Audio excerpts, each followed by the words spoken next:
Hey everyone, welcome to Genesis. I'm so excited to be the one that gets to greet you again, and this time you can hear me. My name's Sam, I'm on staff here, and I'm really excited for all the amazing things we have going this morning. I'm also really excited to be the one to tell you about all the things we have going on during the week. So bear with me, I have a few things to share with you, and then we'll get going on this amazing morning. First, I just want to let you know about our Psalm devotionals that we're doing Tuesdays and Thursdays on Instagram. We've been able to invite people from our community and around the world to share with us from a psalm. Then on Wednesdays and Thursdays at 12. On Wednesdays, we have a prayer Zoom meeting. That link's in our bio on our Instagram. That's just a time to go after the heart of the Father together and pray. It's been amazing. Then on Thursday, our friend Tyler leads a time of worship. So if you just want to pause during your lunch break, Wednesdays and Thursdays are a great opportunity for that.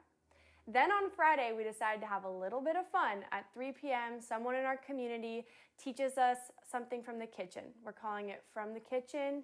We've had Jess teach us graveyard stew and Dana teaching us bread, and it's only going to get better from there. So join us for that. And then if you're not on Instagram or that's not exactly where you want to go to be filled and experience community, we also have small groups going on. We're calling them groups of 10. And if you want more information about being in a group, we have Tyler and my email down here in the description. Also, you can just call me or text me if you are really wanting to be a part of that and you're not yet. So that was the list of things I had for you today. I also get to be the one to intro this really fun video of all our friends from all over the place saying hi. So I love getting to talk to you, but here's some other people that want to say hi as well. Hi Genesis family, I just wanted to say good morning from Springfield, Missouri, and I love and miss you guys all so much. I'm feeling so especially grateful for you guys in this time, the way that you've really just shown me so much love and support. I hope that you guys are doing well and that you get to spend this Sunday with family. Hey Genesis! Hi guys! We miss you. Snyder family here, just checking in. We're doing well. We're enjoying the sun. We've got nice sunburn from today at the beach and loving California weather compared to Wisconsin, for sure. Amazing. We're loving it this time together. It's a little bit tough in the house, all cooped up, but we still love each other. And the gums. And the gums are doing great. We're doing well. The kids are finishing up school. It's been great to talk to so many of you on the phone and Zoom and FaceTime. We're missing you loads. Looking forward to having you back in our house to eat together again soon. Yes. Love you so much. Bye, guys. Bye. Oh, hey guys. You know, just staying home, staying healthy. Excuse me. I can't hear your heart. Shh. Sorry, doctor. We miss you guys. Hope we can be together soon. Can't wait to see you all. Can't wait to hug and kiss you all. Especially you, Leander. Well, welcome back, everyone. Aren't you amazed and delighted at the beautiful people that God has given to us here at Genesis? We would love to hear from you. We would love to get a greeting from you. If you want to send it to Sam, and we will weave it in over the next weeks, that would be fabulous. Thank you also for what seems to be a pretty solid winter for us here in Costa Mesa. Winter meaning this pandemic and us being indoors and separated. We are pretty amazed at the community and how we're holding together. Well done and thank you. We are praying for things to open up a little bit, middle of the month, and we'll see what the governor allows. We have a little special treat for you right now. We've decided in our quest for creativity is to see how families worship. And so rather than having a worship band this morning, we thought we'd have a worship family. So the Dickies from home, under quarantine, and may I hasten to add, strict quarantine, offering us an opportunity to worship with them as they would as a family in their home. Enjoy, and when they land us, Tyler will step up and continue our great and wonderful journey through the book of Mark. Welcome again. Fabulous to have you with us. Enjoy.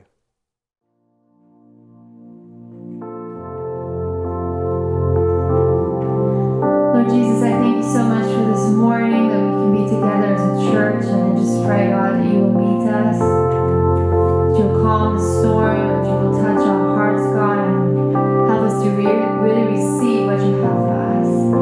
Thank you, Jesus.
Standing next to me as another in the fire. Ooh,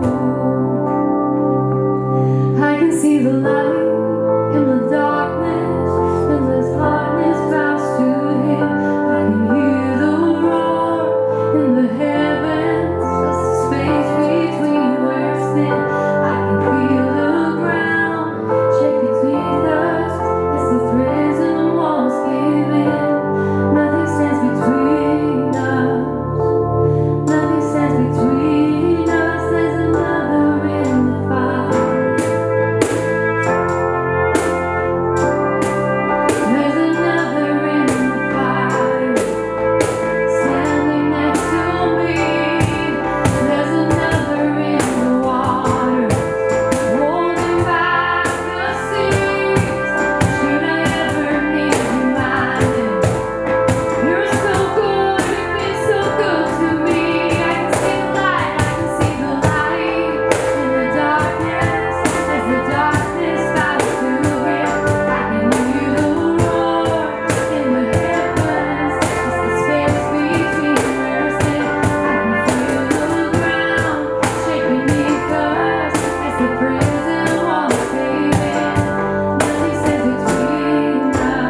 morning, Genesis. My name's Tyler, if we haven't met, and it really is an honor to get to continue through our Mark series with you today. We'll be in chapter 6, and I have to admit a moment of weakness, all right? I gave in to the quarantine cut.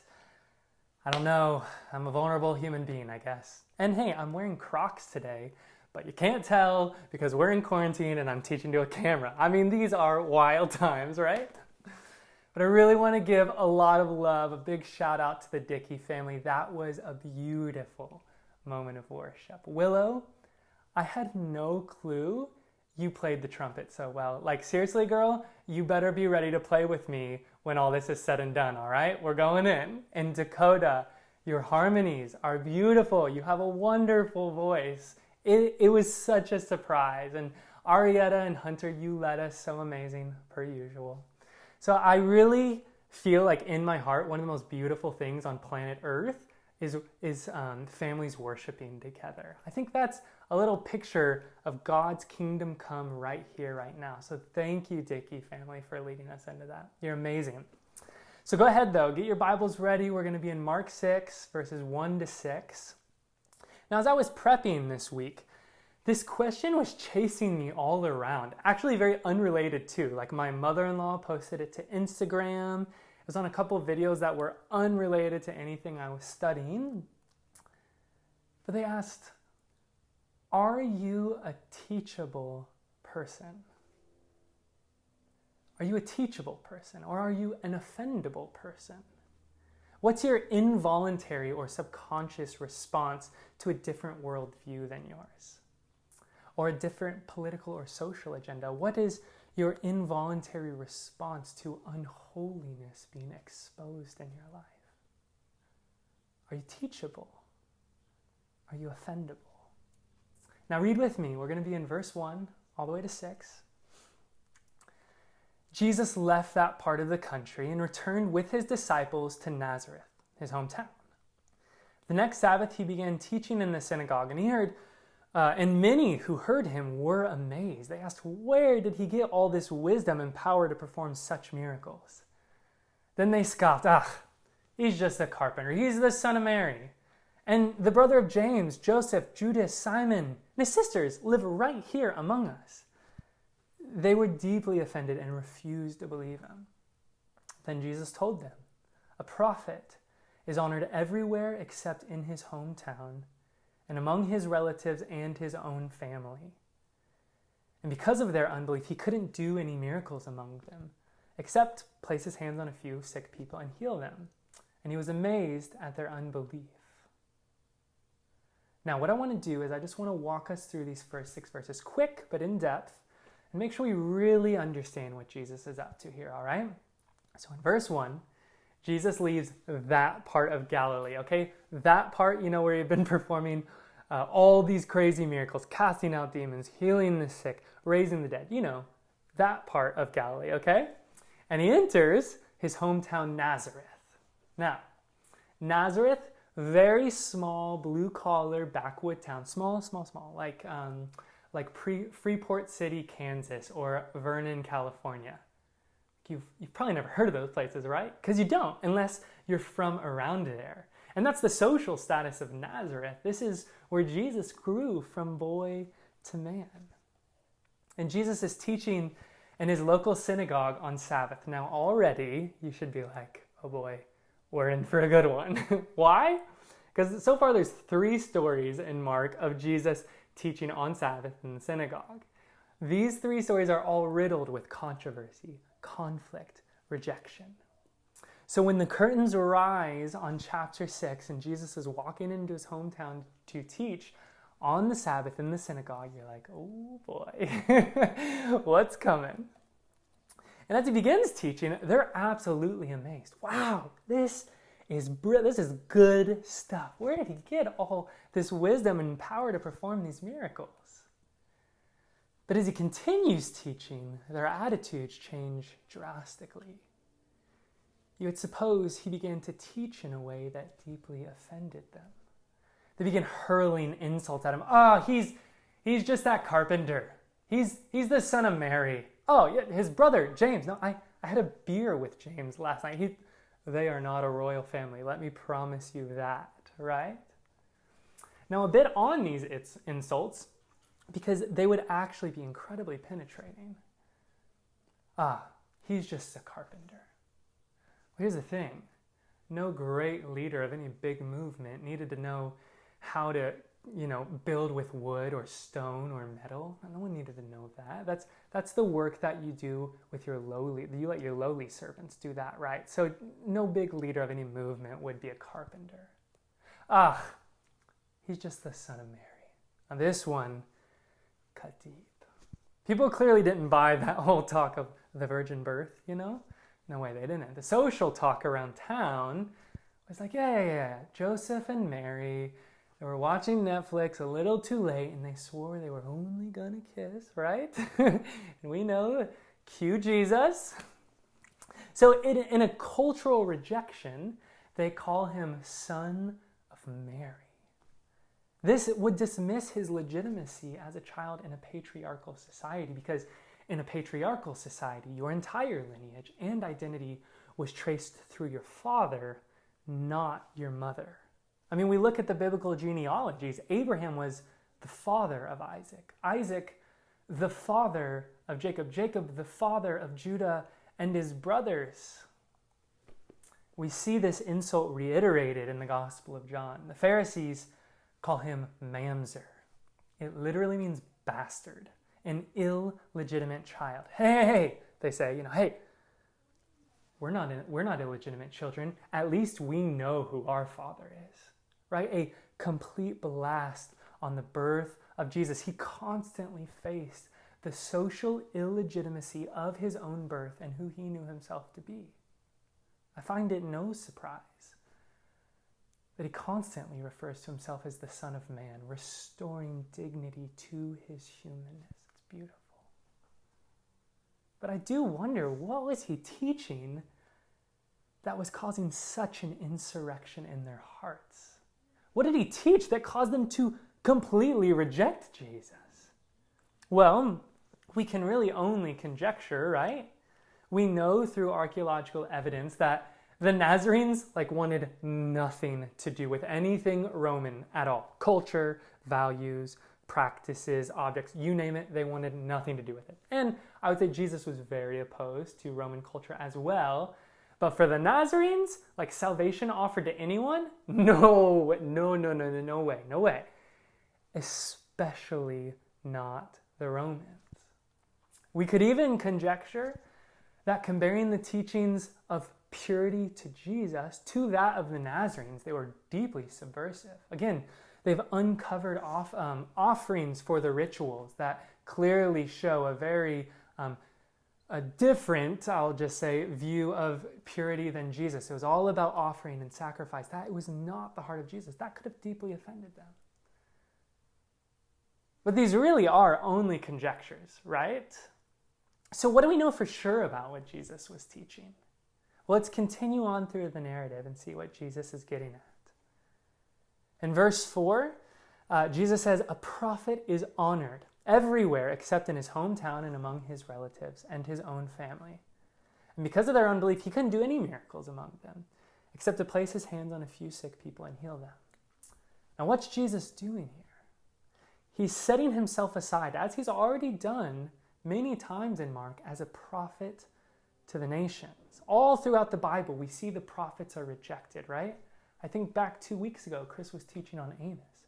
Amos was this guy from a small farm town, much like Jesus. Rejected and accused by higher authorities, much like Jesus. We look in Jeremiah 25. He says, "For 23 years Jeremiah prophesied and nobody listened." No, can you imagine that, right? And Jesus' response isn't like, "You crooked nation, rain down fire." No, that's not it. His heart is actually deeply grieved. He wants to heal. He wants to show them his power, but they're completely shut off from him. They want nothing to do with him. And Jesus, he doesn't punish them for it, right? I think this is where C.S. Lewis's line rings so true. That the greatest punishment for our sin is our sin. when we get caught in these compulsive sin patterns and behaviors, we willfully choose the consequence of that sin in our lives. Let me say that again. When we get caught in compulsive patterns of sin, we willfully choose the consequence of that sin in our lives. Be it unfaithfulness, be it dishonesty or addiction. My dad was addicted to drugs from the time I was a really young, right after I was born, actually. And from a young age, he got shot. Fortunately, he lived. And then he went on the rest of his life to be in and out of prison. I never really had much of a relationship with him. But it kind of culminated one night, September 11th, 2008. He was on a drug run in San Francisco. Now, if you've been there, it's a beautiful city lined with these huge hills, trees lining. It's amazing. And these wonderful kind of old retaining walls that line these big trees and hills. And as he's running from the cops, he jumps over the retaining wall, thinking it's level ground from there. But it was 200-foot fall straight to his death. Now here's the thing. I don't think that was God punishing him for his sin. I think that was him reaping the consequences and punishment of his own sin. Again, the greatest punishment for our sin is our sin. See, we push the redemptive work of God out of our lives. We willfully choose to dismiss the transformation that God can lead us through when we choose sin. But the thing is God isn't any less for us. He doesn't love us any less. But he will hand us over to our sin if we so persistently wish. Now, here's the thing. I'm going to fix this mic because I see it has fallen. Now here's the thing, this passage often gets completely abused, right? People are like, if you just had more faith, God would heal you. Or if you would have just believed more, God would have healed your child. No, just no, okay? Terrible, no. Can you see that that's not what Jesus is getting at here? The question that Jesus is getting at is this.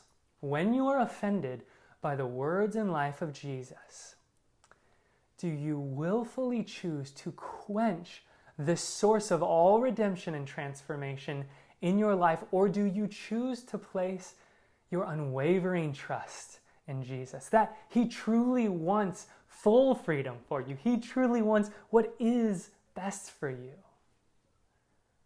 Are you teachable? Are you offendable? One last word on Mark 6. All throughout Mark, when Jesus is seen in his power, people are just amazed. I mean, that's literally the word that's used. They're amazed. Wow, where does he get all this power to perform such miracles? But here, Jesus sees people in their power, that they would reject their own God. And verse 6 says, he was amazed. See, it's so easy to read this story and just be like, you stupid Nazarenes.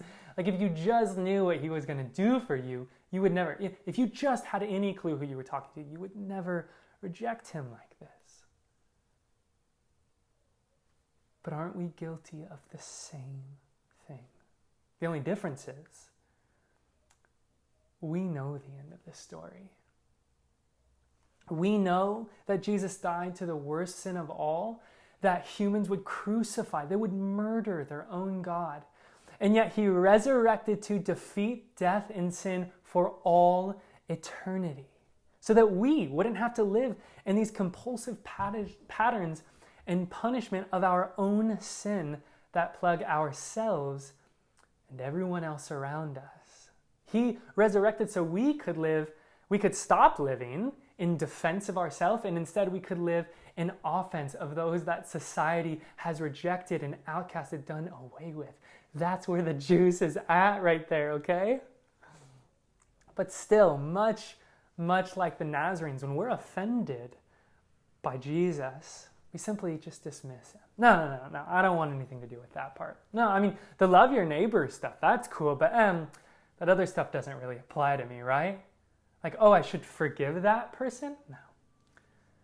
No, you don't understand. They have wronged me too hard, too many times. Oh, love instead of violence. Really? No, you don't understand. They have a different political view or agenda than I do. Love is not what they need. Or my money? What do you mean I should be generous with my money? I live in Costa Mesa. Everyone's rich around here. Why do I need to be generous with my money? I mean, one more. Come on, I'm 25 years old. Why should I have to wait until I'm married to have sex? So again, we ask, what do we really know for sure about what Jesus was teaching? What we know is that Jesus' words, the gospel offends. It does. Peter calls Jesus the rock of offense. He's a stumbling block for many. The gospel offends because it presupposes that we all need forgiveness, that we all are in need of transformation. The gospel offends because it presupposes we're all welcome at the table. We're all counted as equal in the eyes of God, regardless of your nationality, your mistakes, the amount of money you have in your bank, the political party you resonate with. The gospel offends because it presupposes that when left to our own power, we need a savior. All of us need a savior. I was on a Zoom call last week with a pastor, and he reminded us, kind of silly, but really there's no way you can live the life of the New Testament on your own. You just can't, right? Simple things like be patient with everyone. Dude, Paul, okay, seriously? You've obviously never been on the 5 during rush hour. You don't even know what patience takes, right? Or do everything without complaining or arguing. Paul, you don't get it. I'm this way because of my parents. It's not my fault, right? And those are the simple ones. Those are the easy ones, and we can't even do those. So how about there's no greater love than to lay down your life for a friend? Or this one, sell everything you have, all your property and possessions, and give to those who have need. See, we're fallible humans. If any of you have tried to live a perfect, holy, blameless life, you can attest. Same thing. It's impossible, right? It's impossible. That's why Paul says, I want to do what's right, but I do what I hate. I do it instead, right? And this is why we all need an empowering grace. Conservative and liberal, Republican or Democrat, royalty or peasant, city slicker or hick, male or female. I could go on. But grace empowers us. It doesn't leave us soaking in our past mistakes or fear of the future. It doesn't leave us apathetic to our life choices here and now. See, when we truly accept, when we are truly clothed in grace, we desire a holy life. More than anything, we desire for our daily choices, in our relationships, our service, our finances, to reflect the beautiful heart of Jesus. I grew up in the Midwest and South, born in Indiana, a lot of my life in Kentucky. And here's the thing, I lived in a mostly white neighborhood. Most people of color that I knew lived in other neighborhoods, unfortunately. And basically, this is kind of how I've broken it down. Most Hispanic people I knew worked construction. Most black people I knew worked blue-collar jobs. Most Indians I knew were doctors, okay? And I never in a million years thought I had any racism in me at all. But moving to California exposed some things in me, okay? It had to burst any prejudice bone I had in my body. Because quickly God began to show me how I do judge other people by the color of their skin. But I started to love that I met Hispanic people with more money than me. I met black people who were way smarter than me. I met Indians who were far better musicians than me, okay? I truly had to wrestle with the truth that we all carry the same image of God in us. From every walk of life, we are all created equally, but honestly, that offended the worldview I came from. So what will you do with our Savior's words? Because they'll offend you. They will. They'll expose weakness and imperfection of your life. They'll expose pridefulness and the ways we live in an ego mindset. His words will even expose where we're just flat out wrong. And sometimes we just are, okay? We're humans. But like Meryl said last week, this was amazing. Blew my mind. Loved it. Jesus chooses to make much of our faith, not our shame. Again, Jesus chooses to make much of our faith, not our shame. The beauty is that his words will equally illuminate freedom in your life you never thought possible. His life will bring purity and humility you've disqualified yourself from completely. Being with and becoming like Jesus will liberate you to a life free of all condemnation and shame. And I think even most beautifully of all, it will grow you into a passionate lover of people who lives for the sake of others to see God's kingdom come on this earth right here, right now. It's amazing. That is the life Jesus has to offer and invites us into. So I ask you, are you a teachable person? Are you an offendable person? Because we will all need to be taught and offended. I want to encourage you with some practices that I've just been doing in my daily life. They might be helpful for you, they might not be, but these are just helping me become a more teachable person. I've got 4 for you, real quick. I'll go through them. The first one is become gospel literate. That's from my friend Brad Sarian. Love that language right there. But read the stories of Jesus and know them, because I am constantly humbled by the stories of grace and redemption in the gospel writings. 2 stories in particular. The woman caught in adultery in John's gospel. And then the second, the woman who brings the alabaster jar and washes the feet of Jesus. See, the Pharisees considered these women the ultimate, like in the elite level of sinners, right? But sometimes when I worship, I actually like to worship from the place of the prostitute. And I imagine Jesus picking me up, showing me his redemption for me, clothing me in his cloak and clothing me in his empowering grace. It's a beautiful place to worship from sometimes. The second, now this one is just too much for some of us, sometimes myself included. Practice the art of not needing to be right. The art of not needing to be right, because it is a lifelong growth pattern will be on there. But this is totally foreign to some of us because we cannot possibly imagine not having the last word, right? We can't even get out of our ego minds for a minute to consider seeing life in the way somebody else sees it from their perspective. See, humility is one of the most beautiful traits of a mature Jesus follower. These are actually the times in a posture of worship where I imagine myself as the Pharisee who needs to repent of accusing and defining people by their sins and what they've done wrong, all the while disregard my own. Number 3, now this has probably been the most beautiful journey for me. Observe before reacting. Observe before reacting. So when the words or life of Jesus, or others for that matter, offend you, rather than compulsively reacting and losing control of your emotions, try observing them without judgment and just see what you notice. Personally, I've noticed that I'm quick to jump to either shame or pride when I find myself offended. When I can't be all right, then I'm just all wrong. I just live in this deep pile of shame. I am wrong. But in another moment where I refuse to be all wrong, I jump to pride that I must be all right, okay?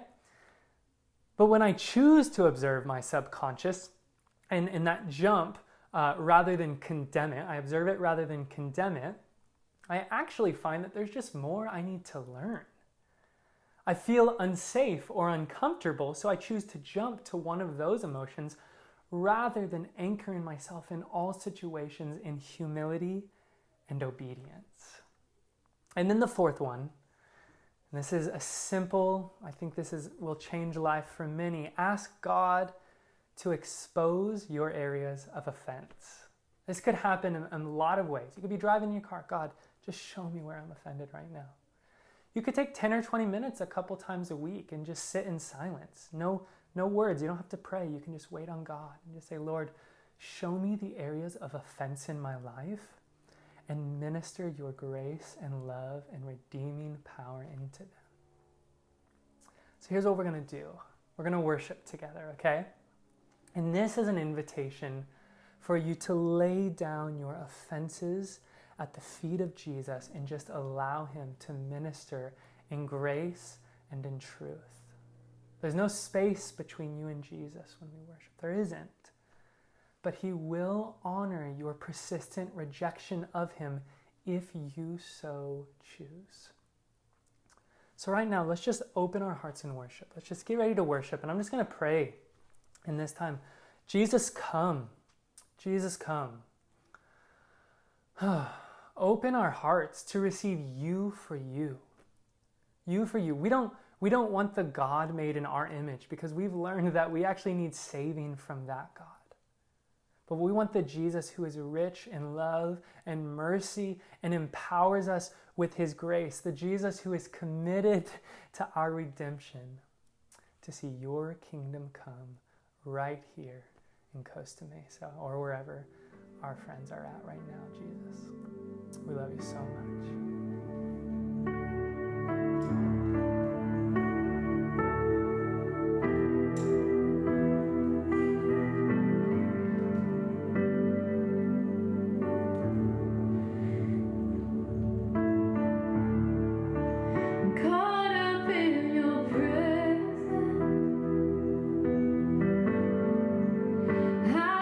Wanna sit here at your feet.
Genesis, we love you all so much.